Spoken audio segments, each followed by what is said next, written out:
Ubaba uMkhwanazi isidingo singekho bekufanele alinde.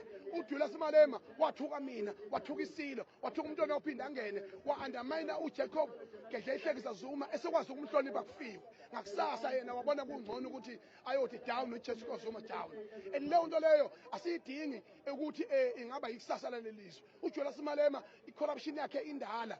Mina ngatshena uFloyd Shivambo ukuthi uJulius Malema badla imali, oJulius Malema badla imali ekuruleni, baclaima more than 10 million ngenyanga, becontrola i-security yasekuruleni. And I'm the witness of that, because into ebalulekile la no chairperson wakhona uDunga wafakazi babili uchairperson kanye noFloyd Shivambo bengenxa ukuthi mina ijoyine lamanyala okuthiwa i-EFF. Athi mina ho never.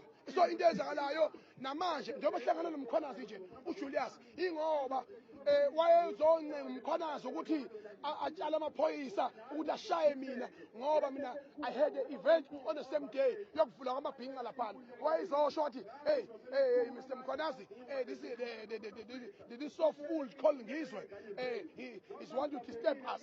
Yingakho bafika bashisa amatende lapha workshop benza yonke into. Ngiyayifuna le nje uJulius Malema, ngiyifuna ngesikhwili nje namanje.